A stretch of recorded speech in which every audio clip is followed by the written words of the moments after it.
Lucknow high court में गुरुवार को समाजवादी पार्टी के विधायक अभय सिंह के खिलाफ दायर याचिका पर सुनवाई हुई। न्यायमूर्ति राजन राय की एकल पीठ ने सरकारी वकील को मामले से जुड़ी सभी महत्वपूर्ण रिपोर्ट अगली सुनवाई में प्रस्तुत करने के आदेश दिए। वहीं अगली सुनवाई 20 फरवरी को निर्धारित की गई है। न्यायमूर्ति राजन राय की एकल पीठ के समक्ष लगातार दूसरे दिन सुनवाई जारी रही। बुधवार को पीड़ित पक्ष ने अपनी बहस पूरी कर ली थी, लेकिन समय की कमी के कारण अभियुक्त पक्ष की ओर से बहस अधूरी रह गई थी। यह मामला 2010 का है, जब अयोध्या के महाराजगंज थाने में विकास सिंह ने अभय सिंह और उसके साथियों पर जानलेवा हमले का आरोप लगाया था।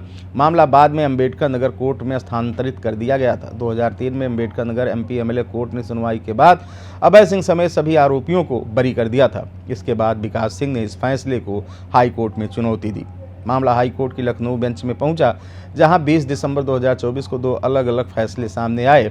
जस्टिस AR मसूदी ने अभय सिंह समेत 5 आरोपियों को 3 साल की सजा सुनाई और जुर्माना लगाया। वहीं जस्टिस अजय कुमार श्रीवास्तव ने उन्हें बरी कर दिया। इन विरोधाभासी फैसलों के कारण यह मामला न्यायिक उलझन में पड़ गया और इसे चीफ जस्टिस अरुण भंसाली की बेंच को सौंपा गया। चीफ जस्टिस ने इस विवादित मामले को जस्टिस राजन राय की बेंच को ट्रांसफर कर दिया। कल की सुनवाई में अभय सिंह के राजनीतिक भविष्य और कानूनी स्थिति पर अंतिम फैसला आ सकता है।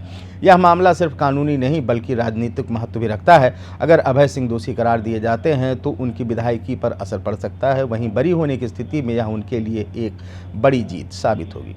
फरवरी 2024 में हुए राज्यसभा चुनाव में सपा विधायक अभय सिंह अपने सियासी कदमों के चलते चर्चा में रहे। उन्होंने बीजेपी प्रत्याशी के पक्ष में वोट डाला था।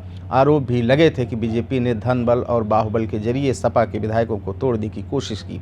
इसके लिए उन्होंने सपा से बगावत भी की। अभय सिंह का जन्म अयोध्या के रहने वाले भगवान बख्श सिंह के घर हुआ। उन्होंने 1994 में लखनऊ विश्वविद्यालय से स्नातक की पढ़ाई पूरी की। अभय सिंह ने सक्रिय राजनीति की शुरुआत समाजवादी पार्टी से की थी। 2012 में विधानसभा चुनाव में अभय सिंह ने विधायकी का चुनाव लड़ा।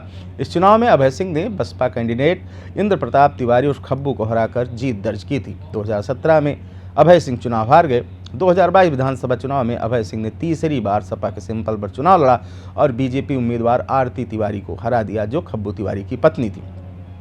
आरती तिवारी पूर्व विधायक खब्बू तिवारी की पत्नी थी। क्योंकि खब्बू तिवारी उस दौरान जेल में थे, इसलिए उन्होंने अपनी पत्नी को चुनाव लड़वाया। मौजूदा समय में अभय सिंह गोसाईगंज सीट से सपा के विधायक हैं, लेकिन बीजेपी से ज़्यादा नज़दीकियां उनकी चल रही हैं। खबर में इतना ही। बने रहें नारी टीवी यूपी के साथ। शुक्रिया। अगर आप इस वीडियो को YouTube पर देख रहे हैं तो चैनल को सब्सक्राइब करें और बेल आइकन दबाना ना भूलें। अगर Facebook पर देख रहे हैं तो चैनल को लाइक करें।